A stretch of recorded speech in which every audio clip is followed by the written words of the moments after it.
సుమన్ టీవీలో మీ business promotions కోసం ఈ కింది నెంబర్ను సంప్రదించగలరు.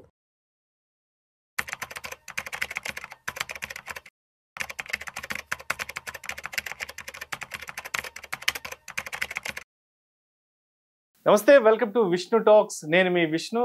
ప్రస్తుతం నాతో పాటు సర్టిఫైడ్ ఫైనాన్షియల్ ప్లానర్ తుమ్మా బాలరాజ్ గారు ఉన్నారు. వారితో మాట్లాడదాం. సార్ నమస్తే. సార్ బాలరాజ్ గారు. నమస్తే అండి. Sir welcome to Vishnu talks. Thank you very much. So Balaraj గారు, గడిచిన 25 సంవత్సరాల నుంచి ఉమెన్ ఎంప్లాయ్మెంట్ కూడా బాగా పెరిగింది. విమెన్ కూడా పురుషుల కంటే ధీటుగా బాగా సంపాదిస్తున్నారు, అన్ని రంగాలలో బాగా రాణిస్తున్నారు ఇవాళ విమెన్ అనేవాళ్ళు.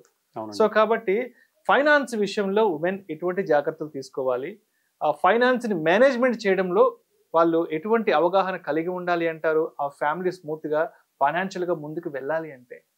ఏ ఇంట్లోనైనా ఆడవాళ్ళు, అది అమ్మ కావచ్చు, కూతురు కావచ్చు, ఇంకెవరైనా కావచ్చు, వాళ్ళు గనక ఫైనాన్షియల్గా లిటరేట్గా ఉంటే, కరేజియస్గా ఉంటే, ఆ కుటుంబం ఆర్థికంగా కూడా చాలా బాగా ఉంటుంది. అండ్ ఇంకా వేరే వేరే అవసరాలన్నీ కూడా తీరుతాయి. పిల్లలు కూడా చాలా అభివృద్ధి చెందుతారు. చాలా చాలా మంచిగా ఉండే అవకాశం ఉంది. అయితే ఉమెన్ ఏ విధంగా ప్లాన్ చేసుకోవాలి? ముఖ్యంగా ఫస్ట్ అండ్ ఫార్మోస్ట్ ప్లాన్ చేసుకోవాల్సింది బడ్జెటింగ్ అండి. ఇంటి బడ్జెట్ ఏందనేది తెలిస్తే కానీ మనం ఏం చేయాలనేది తెలియదు. చాలామంది బడ్జెటింగ్ చేసుకోరు. బడ్జెటింగ్ అంటే అదేమో చాలా కఠినమైనది, చాలా కాంప్లికేటెడ్ అయినది అనుకుంటారు. ఫస్ట్ అండ్ ఫార్మోస్ట్ బడ్జెటింగ్ చేసుకోవాలి. బడ్జెట్ అంటే ఏంటి, మన లెక్కలు ఏంటనేది చూసుకోవడాన్ని బడ్జెటింగ్ అంటాం. మనకు ఓవరాల్గా ఇన్కమ్ సోర్సెస్ ఏమున్నాయి అవన్నీ చూసుకోవాలి. ఫస్ట్ మీరు వర్క్ చేస్తున్నారా, లేకపోయినా కానీ వర్క్ చేస్తే మంచిది. సో మీ ఫ్యామిలీ ఇన్కమ్ మొత్తం అన్ని సోర్సెస్ నుంచి ఎంత ఉంది ఫస్ట్ చూసుకోవాలి. దాంతోపాటు ఓవరాల్గా మనం ఖర్చు ఎంత పెడుతున్నాము, వేరే వేరే ఐటమ్స్కి ఎంత ఖర్చు పెడుతున్నాము, రెంట్ కడితే రెంట్కి ఎంత వెళ్తుంది, బిల్స్కి ఎలక్ట్రిసిటీ బిల్ కానీ, వాటర్ బిల్ కానీ, గ్యాస్ బిల్ కానీ, ఇవన్నిటికి ఎంత వెళ్తుంది. దాంతోపాటు పిల్లల స్కూల్ ఫీజు కావచ్చు, వాళ్ళ ఎక్స్ట్రా కరిక్యులర్ యాక్టివిటీస్ కావచ్చు, ఫ్యూయల్ ఎక్స్పెన్సెస్ కావచ్చు, ఇంకా వేరే వేరే ఎక్స్పెన్సెస్, ఎంటర్టైన్మెంట్ కావచ్చు, బయటికి వెళ్ళడము, రెస్టారెంట్ అండ్ హాలిడే, కొన్ని ఫిక్స్డ్ ఎక్స్పెన్సెస్ ఉంటాయి. ఎవ్రీ మంత్ ఖచ్చితంగా జరిగేటి. కొన్ని ఇర్రెగ్యులర్ ఎక్స్పెన్సెస్ ఉంటాయి. 3 నెలలకు ఒకసారి, 6 నెలలకు ఒకసారి, సంవత్సరానికి ఒకసారి అయ్యేటి అనమాట.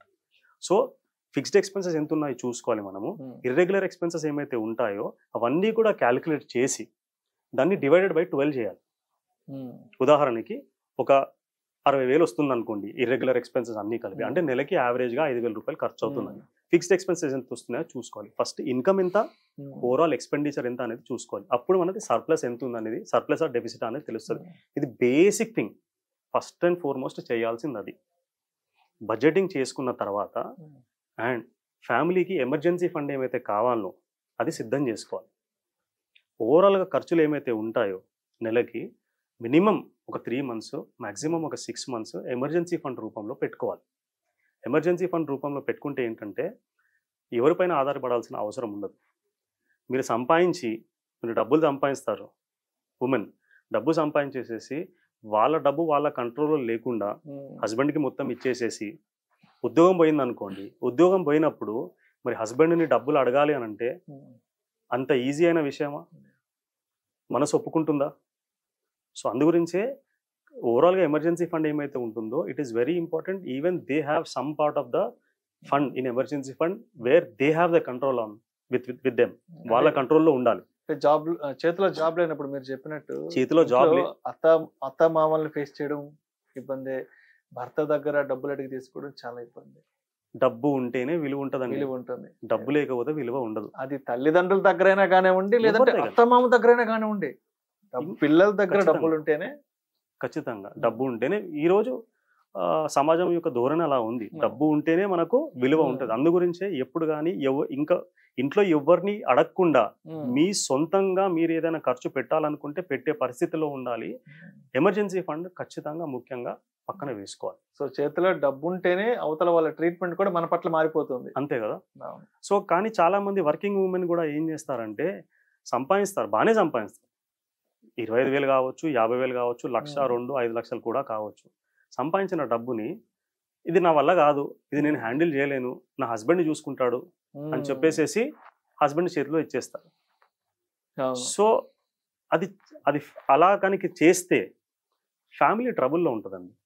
హస్బెండ్ కేపబుల్ పర్సన్ అయితే no problem. There is no guarantee that హస్బెండ్కి కూడా ఫైనాన్సెస్ పరంగా అన్ని విషయాలు తెలుసు, స్మార్ట్ డెసిషన్స్ తీసుకుంటారు, ఫ్యామిలీకి అవసరమైన డెసిషన్స్ తీసుకుంటారు అని కాన్ఫిడెంట్గా ఉంటే ప్రాబ్లం లేదు. కానీ చాలా తక్కువ సందర్భాల్లో అది అన్ని విషయాల్లో అందరి విషయాల్లో పాజిటివ్ గా ఉండకపోవచ్చు.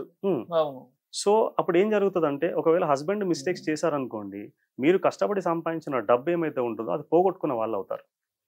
అక్కడ ఇద్దరి మధ్యలో కలహాలు మొదలవుతాయి.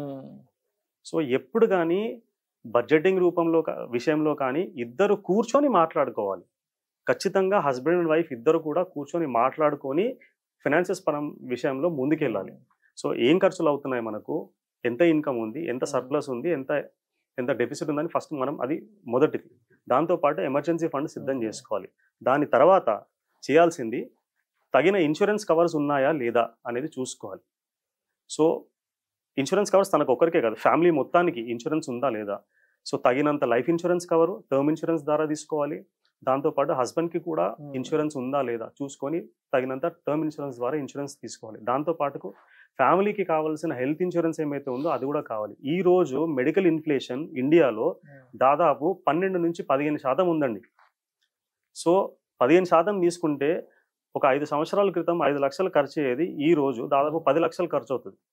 ఐసీయూలో అన్ఫార్చునేట్లీ ఒక 3 రోజులు 4 రోజులు హాస్పిటలైజ్ అయితే అడ్మిట్ అవుతే కనుక దాదాపు 3-4 లక్షలకి తక్కువ ఖర్చు లేకుండా బయటికి ఎవరు రావట్లేదు. సో ముఖ్యంగా ఒక ప్రాపర్ హెల్త్ ఇన్సూరెన్స్ కవర్ అనేది మనం చూసుకోవాలి. మన ఇన్కమ్ ఓవరాల్ ఇన్కమ్ ఏమైతే ఉంటుందో దానికి అట్లీస్ట్ ఒక 2 times వరకు మనకు హెల్త్ ఇన్సూరెన్స్ కవర్ ఉండేటట్టు చూసుకోవాలి. ఇన్కమ్ తక్కువ ఉంటే, సో ఇన్కమ్ ఎక్కువ ఉంది అనుకో 20-25 lakhs ఉంటే 50 లక్షలు కోటి రూపాయలు తీసుకోమని కాదు, ఒక రీజనబుల్ ఒక 10 నుంచి 20 లక్షల మధ్యలో హెల్త్ ఇన్సూరెన్స్ కవర్ ఉండేటట్టు చూసుకోవాలి. ఎవరి స్తోమత ప్రకారం వాళ్ళు తీసుకోవచ్చు. తక్కువ ఇన్కమ్ ఉన్న వాళ్ళు ఒక మేబీ 2 lakhs 3 lakhs 5 lakhs ఉండేటట్టు చూసుకోవాలి. హెల్త్ ఇన్సూరెన్స్ చాలా చాలా ఇంపార్టెంట్ అనమాట. దాంతోపాటు డిసేబిలిటీ ఇన్సూరెన్స్ కూడా ఉండాలి. Personal accident and disability insurance కూడా ఉండాలి. సో 2 విషయాలు జరగవచ్చు, death, disability. Adequate life insurance గురించి మనం ఇంతకుముందు మాట్లాడాం. ఎంత తీసుకోవాలి అని అంటే యాన్యువల్ ఇన్కమ్ ఏమైతే ఉంటుందో అట్లీస్ట్ 10 to 12 times తీసుకోవాలి. 15 times తీసుకుంటే మంచిది. సో డెత్ అయినప్పుడు లైఫ్ ఇన్సూరెన్స్ ద్వారా వచ్చే అమౌంట్ ఏమైతే ఉంటుందో అది ఫ్యామిలీ యొక్క రిక్వైర్మెంట్ చూసుకుంటుంది. అదే అన్ఫార్చునేట్లీ యాక్సిడెంట్ అయ్యి బెడ్ రిడన్ అయితే వర్క్ చేయలేని పరిస్థితిలో ఉంటే మరి ఫ్యామిలీకి డబ్బులు ఏమైతే రావాలనో అవి ఎక్కడి నుంచి వస్తాయి? యాక్సిడెంట్ ఉమెన్కి కావచ్చు, మెన్కి కావచ్చు. ఇప్పుడు ఇద్దరు వర్క్ చేస్తున్నారు అనుకోండి, ఇద్దరు ఎందుకు వర్క్ చేస్తున్నారు? ఫ్యామిలీకి ఒక కంఫర్టబుల్ లైఫ్ రావాలి, ఒక మంచి లైఫ్ స్టైల్ లీడ్ చేయాలనే ఉద్దేశంతో ఇద్దరు వర్క్ చేస్తారు. సపోజ్ ఒకరికి అన్ఫార్చునేట్ ఈవెంట్ అయ్యింది, యాక్సిడెంట్ వలన బెడ్ రిడన్ అయ్యారు. సో అప్పుడు జీతం రాదు కదా. జీతం రానప్పుడు ఒకరిపైనే బర్డెన్ పడుతుంది. So personal accident and disability cover ఇద్దరికి ఉన్నట్టయితే ఒకరికి అన్ఫార్చునేట్లీ యాక్సిడెంట్ వలన టెంపరీ డిసేబిలిటీ అయితే ఒక 3 months 6 months 1 year bed ridden అయ్యారు, పని చేయలేని పరిస్థితి ఉంది. అప్పుడు ఈ పర్సనల్ యాక్సిడెంట్ డిసేబిలిటీ కవర్ ఏం చేస్తుందంటే వాళ్ళ శాలరీని రీప్లేస్ చేస్తుంది. చాలా తక్కువ ఖర్చుతో ఈ డిసేబిలిటీ కవర్ మనం తీసుకోవచ్చు, personal accident disability cover. So life insurance, health insurance, disability, personal accident disability cover. దాంతోపాటు ఫ్యామిలీలో ఇల్లు తీసుకున్నారా, మీరు అప్పు చేసి ఇల్లు తీసుకుంటే ఖచ్చితంగా ఆ అప్పుని ఇన్సూరెన్స్ ద్వారా ప్రొటెక్ట్ చేయించుకోవాలి. సో చాలా మందికి ఈ విషయం తెలియదు అనమాట. సో ఇల్లు ఎందుకు తీసుకుంటాం మనము? సో దట్ ఫ్యామిలీకి ఒక కంఫర్ట్స్ కావాలి, కంఫర్ట్ ఇవ్వడానికి. సో లాస్ట్ ఈఎంఐ పే చేయనంత వరకు ఆ ఓనర్, ఆ హౌస్ యొక్క ట్రూ ఓనర్ మనం కాదు, bank is the owner. So husband wife ఇద్దరు పని చేస్తున్నారు, లేదా హస్బెండే పని చేస్తున్నారు, ఇల్లు ఉంది, కంఫర్టబుల్గా ఉన్నాం, ఇంట్లో అంతా సాఫీగా సాగుతూ ఉంది, ఈఎంఐలు కడతా ఉన్నాము, ఏ ఇబ్బంది లేదు. అన్ఫార్చునేట్ ఈవెంట్ అయ్యింది, హస్బెండ్ చనిపోయారు, మరి అప్పుడు ఈఎంఐలు ఎక్కడి నుంచి కడతాం? సో సంపాదించే అతను లేరు, ఉండడానికి ఇల్లు కూడా ఉండదు అప్పుడు. అందుగురించి ఏదైనా అప్పు, మేజర్గా అప్పు ఉంటే, ఇంటి పైన అప్పు ఉంటే ఆ ఇంటి పైన అప్పుని ఏం చేయాలంటే మనము మార్టిగేజ్ ఇన్సూరెన్స్ ద్వారా ప్రొటెక్ట్ చేసుకోవాలి. మీరు హోమ్ లోన్ తీసుకునేటప్పుడు ఇన్సూరెన్స్ తోని ప్రొటెక్షన్ చేసుకోకపోతే ఇప్పుడు సపరేట్గా మీరు టర్మ్ ఇన్సూరెన్స్ ద్వారా ప్రొటెక్ట్ చేసుకోండి. సో బేసికల్గా అన్ని ఇన్సూరెన్సెస్ మనం చూసుకోవాలి, life, health, personal accident, disability, mortgage insurance. ఇవి 4 చూసుకున్న తర్వాత మనం ఫస్ట్ ఎమర్జెన్సీ ఫండ్ గురించి మనం మాట్లాడాం. ఇవన్నీ బేసిక్స్ అనమాట. ఇవన్నీ బేసిక్స్ అయిన తర్వాత పెట్టుబడులకు వెళ్ళాలి. సో బడ్జెట్ అయిపోయింది, పెట్టుబడుల గురించి మాట్లాడే ముందు ముఖ్యంగా ఏం చెప్తానంటే నేను, మీ ఇన్వెస్ట్మెంట్ అకౌంట్స్ కానివ్వండి, బ్యాంక్ అకౌంట్స్ కానివ్వండి, ఇవన్నీ కూడా మీరు జాయింట్లో మార్చుకోవాలి. జాయింట్ అకౌంట్లో మార్చుకోవాలి. సో ఉదాహరణకి నామినేషన్ పెట్టుకున్నా, అన్నిటికంటే ముఖ్యమైనది నామినేషన్ ఉందా లేదా ఫస్ట్ చూసుకోవాలి. సో నామినేషన్ లేకపోతే చాలా పెద్ద ప్రాబ్లమ్. సో నామినేషన్ ఉందా లేదా చూసుకోవాలి. దానికంటే ముఖ్యమైనది నామినేషన్ లేకుండా మీరు జాయింట్ అకౌంట్లో ఇన్వెస్ట్మెంట్స్ చేసుకున్నారనుకోండి, ఇద్దరు కూడా ఆపరేట్ చేసుకోవడానికి వీలవుతుంది. సో సపోజ్ హస్బెండ్ ఇన్వెస్ట్మెంట్స్లో మీరు జాయింట్ అకౌంట్లో ఉన్నారనుకోండి, అన్ఫార్చునేట్లీ ఏమైనా ఇష్యూ అయింది, మెడికల్ ఇష్యూ అయింది, కోమాలోకి వెళ్ళిపోయారు, ఇండివిజువల్ ఇన్వెస్ట్మెంట్ ఉంటే మీరు నామినీగా ఉంటే అప్పుడు ఏం జరుగుతుంది, ఆ ఇన్వెస్ట్మెంట్స్ మనం ఆపరేట్ చేయలేని పరిస్థితి. సో డబ్బులు తీయాలంటే తీయలేము, వీలు కాదు. వీలవుతుందా? ఎందుకంటే వాళ్ళు ఎవరైతే ఇన్వెస్టర్స్ ఉన్నారో వాళ్ళు సంతకాలు పెట్టాలి, వాళ్ళు ఆపరేట్ చేయాలి. సో మీరు జాయింట్ అకౌంట్లో ఉంటే, జాయింట్ హోల్డర్గా ఉంటే ఏమవుతుందంటే ఆ అకౌంట్ని మీరు కూడా ఆపరేట్ చేయడానికి వీలవుతుంది అనమాట. అందు గురించే మీ ఇన్వెస్ట్మెంట్స్ అన్నీ కూడా జాయింట్ అకౌంట్స్ కింద పెట్టుకోవాలి. మ్యూచువల్ ఫండ్స్ కావచ్చు, మీ బ్యాంక్ అకౌంట్స్ కావచ్చు, ఇంకా ఇతర ఏమైతే ఉన్నాయో అవన్నీ కూడా జాయింట్ అకౌంట్లో మార్చుకోవాలి. అండ్ జాయింట్ అకౌంట్లో పెట్టమంటున్నారు ఏంటండి, మా హస్బెండ్ని కూడా నా అకౌంట్లో జాయింట్ అకౌంట్లో పెడితే మరి ఆయన రెస్పాన్సిబుల్ కాదు, రెస్పాన్సిబుల్ డెసిషన్స్ తీసుకోరు, మరి ఇబ్బంది అవుతుంది కదా అనే క్వశ్చన్ కూడా రావచ్చు. అట్లాంటి పరిస్థితి ఉంటే మీరు సింగిల్గా ఉండండి. సో మీ స్పౌస్, మీ హస్బెండ్ రెస్పాన్సిబుల్గా లేరు, డబ్బులు ఇష్టం వచ్చినట్టు ఖర్చు పెడతారు, రెక్లెస్ ఫైనాన్షియల్ డెసిషన్స్ తీసుకుంటారు అని అంటే మీ డబ్బులు ఏమైతే ఉన్నాయో మీరు సింగిల్ హోల్డర్గా ఉండి ఎవరిని నామినీ పెట్టాలనుకుంటే వాళ్ళని నామినీ పెట్టండి. సో అలాంటి విషయాల్లో మాత్రం జాయింట్ అకౌంట్ మనం చేయకూడదు. ఇంకొక ముఖ్యమైన విషయం ఆడవాళ్ళు చేయాల్సింది ఏంటంటే, ఇన్వెస్ట్మెంట్స్ అన్నీ ఏమైతే ఉంటాయో వాటన్నిటిలో కూడా నేమ్స్ కరెక్ట్గా ఉన్నాయా లేదా అనేది చూసుకోవాలి. చాలా మంది పెట్టుబడులు పెట్టేస్తారు, ఇన్సూరెన్స్లు తీసుకుంటారు, ఇన్సూరెన్స్ పాలసీ బాండ్ వచ్చేస్తుంది, ఇంట్లో అట్లా అల్మారాలు ఉంటుంది, ఓపెన్ చేసి కూడా తీయరు. ఇది చాలా మందికి ఎగ్జాంపుల్. ఇది ఫ్రెష్గా ఆ కవర్, ఆ ప్యాకింగ్తో అట్లాగే ఉంటుంది అనమాట. సంవత్సరానికి 1,00,000 రూపాయలు కడతారు, 2 లక్షలు కడతారు, 3 లక్షలు కడతారు, కానీ అవి ఎప్పుడు కూడా ఓపెన్ చేసి చూడరు అనమాట. సో అన్ఫార్చునేట్లీ అక్కడ డేటా ఎంట్రీ ఎవరైతే చేస్తారో ఆ డేటా ఎంట్రీ చేసినప్పుడు నేమ్ మిస్టేక్స్ కావచ్చు, ఇన్సూరెన్స్ పాలసీలలో కావచ్చు, ఇన్వెస్ట్మెంట్స్లో కావచ్చు, ఇంకా వేరే ఎక్కడైనా కావచ్చు. సార్ అంటే ఇంకొన్ని సందర్భాల్లో మీరు చెప్తుంటే నాకు గుర్తొస్తుంది, చాలా మంది మ్యారేజ్ అయిన తర్వాత చాలా మంది ఆబ్వియస్గా సర్నేమ్, ఇంటి పేరు మారిపోతుంది కాబట్టి అక్కడ కూడా చాలా ఇబ్బందులు ఫేస్ చేస్తుంటారు. అవునండి, బ్యాంక్ విషయాలు కానీ ఇన్సూరెన్స్ విషయాలు. ఖచ్చితంగా. ఇంకొకటి చాలా మంది చేసే తప్పు ఏంటంటే, మ్యారేజ్ తర్వాత మ్యారేజ్ సర్టిఫికేట్ తీసుకోరు. ఎగ్జాక్ట్లీ, అవును, మ్యారేజ్ సర్టిఫికేట్ తీసుకోరు. సో డెత్ అయినప్పుడు ఇన్వెస్ట్మెంట్స్ మనం రికవర్ చేసుకోవాలి అని అంటే మీ రిలేషన్షిప్ ఏంటనేది ప్రూవ్ చేయాల్సిన అవసరం ఉంటుంది. ఎగ్జాక్ట్లీ, ఖచ్చితంగా మ్యారేజ్ సర్టిఫికేట్ లేకపోతే మీరు మ్యారేజ్ సర్టిఫికేట్కి అప్లై చేయండి, పెద్ద ప్రాసెస్ కాదు అది, ఒక రోజులో వచ్చేస్తుంది. సో ఖచ్చితంగా మ్యారేజ్ సర్టిఫికేట్ ఉండేటట్టు చూసుకోండి.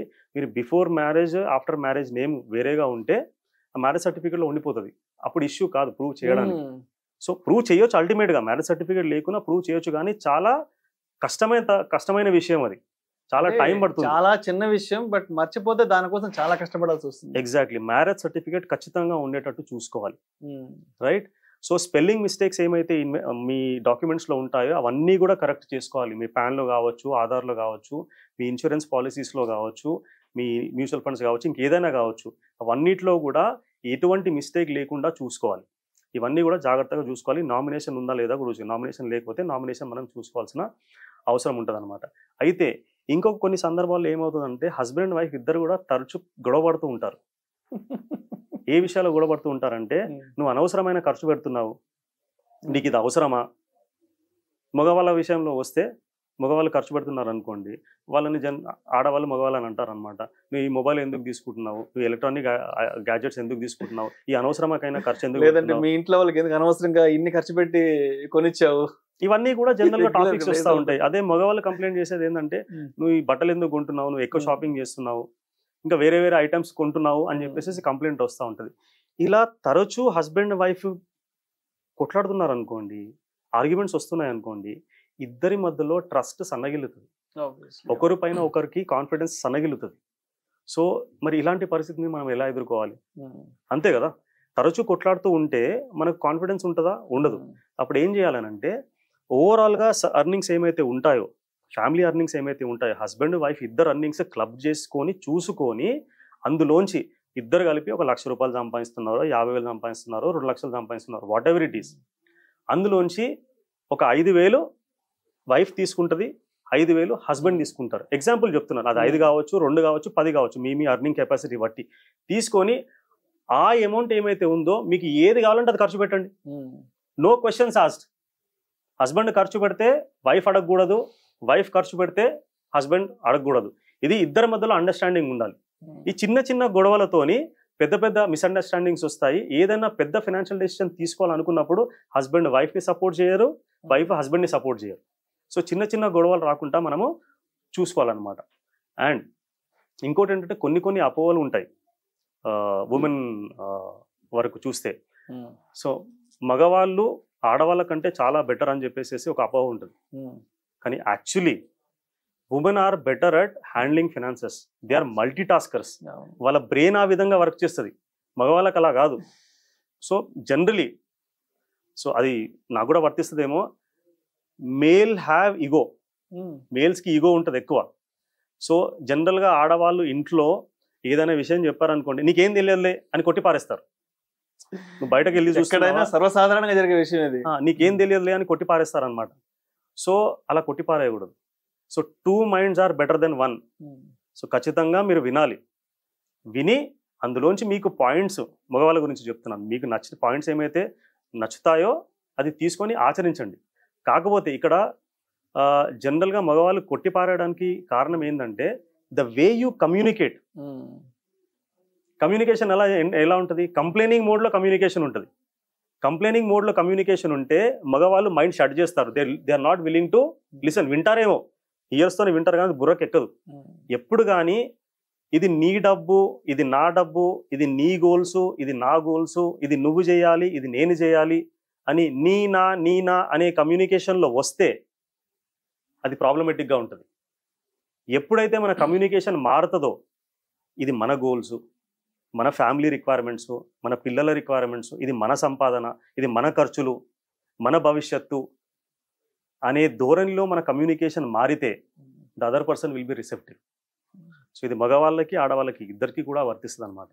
So women are better in handling finances then men. Actually మీరు గనక బేసిక్స్ నేర్చుకొని మీరు ఎఫర్ట్ వేసి ఫైనాన్సెస్ నేర్చుకున్నారనుకోండి, మగవాళ్ళని మీరు బీట్ చేస్తారండి. అది నాకు పర్సనల్గా I been dealing with lot many clients, అది నాకు పర్సనల్గా తెలుసు. సో ముఖ్యంగా ఇంకొకటి ఏంటంటే ఆడవాళ్ళు నెగ్లెక్ట్ చేసేది డబ్బు విషయాలు మాట్లాడడం. డబ్బు విషయాలు మాట్లాడడం అనమాట. మీకు ఒక విషయం తెలుసా, జనరల్గా అందరూ డబ్బులు సంపాదిస్తూ ఉంటారు, ప్రాపర్టీలు ఉంటారు, ఇన్వెస్ట్మెంట్ చేస్తూ ఉంటారు. ఇవన్నీ కూడా ఎవరికి చెందుతా అంటే, సపోజ్ హస్బెండ్ సంపాదిస్తున్నారు, ప్రాపర్టీ ఉంది, ఇన్వెస్ట్మెంట్స్ ఉన్నాయి, హస్బెండ్కి ఏమైనా అయింది అనుకోండి, ఆ డబ్బు ఎవరికి వెళ్తుంది? భార్య పిల్లలకి వెళ్ళిపోతుంది. అవునా? షూరా? చాలా మందికి తెలియని విషయం ఏంటంటే, as per Hindu succession act భార్య పిల్లలకి వెళ్తుంది కానీ, ఎందుకంటే వాళ్ళని నామినేషన్ పెడుతున్నాం కదా, భార్య ఫస్ట్ భార్య పేరు ఉంటుంది, నామినేషన్ భార్యని పెడుతుంది, భార్యకి డబ్బులు చెందాలని అనుకుంటాం. భార్య డబ్బులు రిసీవ్ చేసుకోవడానికి అర్హులు మాత్రమే, ఆ డబ్బుల పైన రైట్స్ ఉండదు. ఓకే, ఒక ఎగ్జాంపుల్ చెప్తాను నేను. హస్బెండ్, వైఫ్, 2 పిల్లలు. హస్బెండ్కి మదర్ ఫాదర్ ఉన్నారు, right? Husband, wife, children and father mother of husband and father mother of wife. Suppose husband వీలునామా రాయకుండా చనిపోయారు అనుకోండి, వీలునామా రాయకుండా చనిపోతే ఏమవుతుందంటే ఆ ప్రాపర్టీ ఏమైతుందో, ప్రాపర్టీ అంటే స్థిరాస్తి ఒకటే కదా, అన్ని కలిపి ఏం చేస్తారంటే 4 భాగాల కింద డివైడ్ చేస్తారు. 4 భాగాల కింద డివైడ్ చేసి ఒక భాగం మాత్రమే వైఫ్కి వెళ్తుంది, ఒక్క భాగం మాత్రమే వైఫ్కి వెళ్తుంది. మిగతా 2 భాగాలు పిల్లలకి వెళ్తాయి. ఒక భాగము ఖచ్చితంగా మదర్కి వెళ్తుంది. ఖచ్చితంగా మదర్కి వెళ్తుంది. ఒకవేళ మీరు మీ హస్బెండ్ సంపాదించిన ప్రాపర్టీ ఏమైతే ఉందో అది ఈ విధంగా డిస్ట్రిబ్యూట్ కావాలనుకుంటే మీరు ఏం చేయాల్సిన అవసరం లేదు, రైట్? ఖచ్చితంగా పేరెంట్స్ని చూసుకోవాలి, నో డౌట్ అబౌట్ ఇట్. వాళ్ళకి కావాల్సిన అవసరాలు అవన్నీ కూడా మనం చూసుకోవాలి. మీరు నామినేషన్ మన వీలునామా రాయకపోతే ఈ విధంగా మీ ఆస్తులు డిస్ట్రిబ్యూట్ అవుతాయి. అండ్ మీరు వీలునామా రాయకుండా ఇంకోటి, ఫ్యామిలీలో ఎవరైనా, మీ హస్బెండ్కి సిస్టర్స్ ఉండొచ్చు, బ్రదర్స్ ఉండొచ్చు, వాళ్ళతో రిలేషన్షిప్ మంచిగా ఉంటే ప్రాబ్లం లేదు. రిలేషన్షిప్ బాగలేదనుకోండి, మంచిగా లేకపోతే అందులో ఎవరైనా ఇన్స్టిగేట్ చేయడానికి అవకాశం ఉంటుంది. మాకు కూడా ఆస్తిలో వాటా ఉంది, మావాడే మాకు కూడా ఆస్తిలో వాటా ఉంది, ఇట్లా చాలా జరిగాయి అనమాట.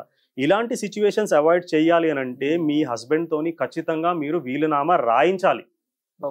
వీలునామా అంటే ఏమీ లేదండి, ప్లేన్ పేపర్ పైన విల్ అని హెడ్డింగ్ పెట్టేసేసి మీ పేరు, మీ ఏజ్, మీరు ఉండే ప్లేసు, మీ ఫ్యామిలీ డీటెయిల్స్ రాసి మీ బుర్రలో ఏమైతే థాట్స్ ఉన్నాయో మీ తర్వాత మీ ఆస్తి ఎవరికి చెందాలి అని మీ బుర్రలో ఏమైతే ఉందో అది పేపర్ పైన పెట్టేసి మీ సంతకము, ఇద్దరు విట్నెస్ సిగ్నేచర్లు పెట్టుకుంటే that is a will.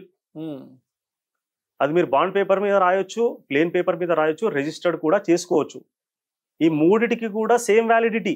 Okay, plain paper మీద రాస్తే వ్యాలిడిటీ తక్కువ ఉంటుంది, బాండ్ పేపర్ మీద రాస్తే ఎక్కువ ఉంటుంది, మీరు రిజిస్ట్రేషన్ చేస్తే ఇంకా ఎక్కువ ఉంటుంది. అట్లా ఏమీ లేదు, మూడు కూడా ఈక్వల్ గా వ్యాలిడ్.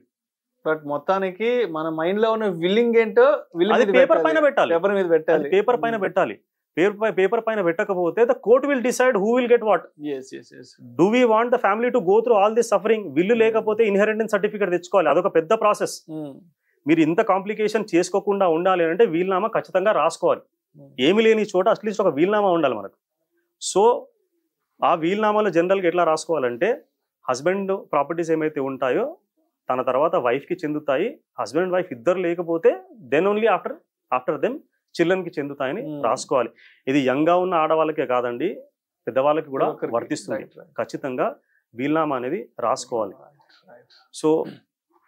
సో ఇంకా కొన్ని విషయాలు ఏముంటాయంటే ఫ్యామిలీతోని ఓపెన్గా మనం ఈ విషయాలన్నీ డిస్కస్ ఖచ్చితంగా చేసుకోవాలి. సో మా హస్బెండ్ వినట్లేదు, చెప్పట్లేదు, సహకరించట్లేదు అని చెప్పేసి జనరల్గా కంప్లైంట్స్ వస్తూ ఉంటాయి. మనకు కమ్యూనికేషన్ తప్ప ఇంకా వేరే ఏదైనా చాయిస్ ఉందా? ఒక్కసారి వినకపోతే రెండోసారి ప్రయత్నం చేయాలి, రెండోసారి లేకపోతే మూడోసారి ప్రయత్నం చేయాలి. Communication is the only choice we have. So ఖచ్చితంగా మనం కమ్యూనికేట్ చేసుకోవాలి, ఎందుకంటే అది మన ఫ్యామిలీ లైఫ్ కదా. సో హస్బెండ్ వినట్లేడని మనం వదిలిపెట్టేసాం అనుకోండి, ఫ్యామిలీ లైఫ్ ఇంపాక్ట్ అవుతుంది, ఫ్యామిలీ యొక్క ఫైనాన్షియల్ లైఫ్ రూయిన్ అవుతుంది. సో అందు గురించే ఇద్దరు డిస్కస్ చేసుకోవాలి. హస్బెండ్ వైఫ్ ఇద్దరు కూడా కూర్చొని డిస్కస్ చేసుకుంటే వాళ్ళ లైఫ్ బాగా ఉంటుంది, చిల్డ్రన్స్ లైఫ్ బాగా ఉంటుంది. They can have greater things in their life and lead a very very happy life అన్నమాట. So women, please take care of your finances. You are the backbone of our country. ఇల్లు చక్కగా ఉంటే దేశం చక్కగా ఉంటుంది. ఇల్లు చక్కగా ఉండాలంటే ఇంటి ఆర్థిక పరిస్థితులు చక్కగా ఉండాలి. ఉమెన్ పాత్ర అందులో చాలా చాలా గొప్పది. Thank you sir, thank you so much Balaji garu. Thank you. So మహిళా మనులందరూ కూడా డబ్బు విషయంలో ఎటువంటి అవగాహన కలిగి ఉండాలి, ఫైనాన్స్ని మేనేజ్ చేయడం విషయంలో ఎటువంటి విషయాలను తప్పనిసరిగా తెలుసుకుని ఉండాలి. అదేవిధంగా భార్యాభర్తలు ఇద్దరూ కూడా ప్రతిరోజు ఓ 10 నిమిషాల పాటు కూర్చొని ఫైనాన్షియల్ మ్యాటర్స్కి సంబంధించి ఎటువంటి విషయాలను కనుక డిస్కస్ చేసుకుంటే ఆ ఫ్యామిలీ ఫైనాన్షియల్ జర్నీ అనేది ఏ విధంగా స్మూత్గా ముందుకు వెళ్తుంది అనే విషయాల గురించి చక్కగా తెలియజేశారు. ఒక చిన్న విషయం యాడ్ చేస్తానండి. భార్యాభర్తలు ఇద్దరు రోజు కూర్చొని 10 నిమిషాలు మాట్లాడాల్సిన అవసరం లేదు. నెలకోసారి సండేనో సాటర్డేనో డిన్నర్ చేసే ముందు 15 నిమిషాలు 20 నిమిషాలు హాఫ్ అన్ అవర్ మాట్లాడుకుంటే సరిపోతుంది. ఎప్పుడు ఏదైనా ఇంపార్టెంట్ డెసిషన్స్ తీసుకునేటప్పుడు ఇద్దరు డిస్కస్ చేసుకోవాలి.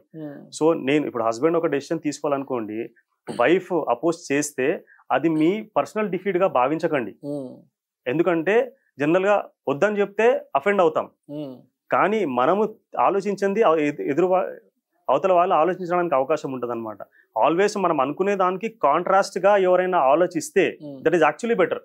ఎప్పుడైనా డిస్కషన్ చేసేటప్పుడు ఆర్గ్యుమెంట్స్ రావాలి. Arguments are good, disagreements are good. అప్పుడే బెటర్ అవుట్కమ్ వస్తుంది అనమాట. సో అండ్ ఇంకొకటి, రోజు ఇన్వెస్ట్మెంట్స్ పైన కూర్చోవాల్సిన అవసరం లేదు. 6 నెలలకు ఒకసారి మీ పెట్టుబడులను రివ్యూ చేసుకోండి.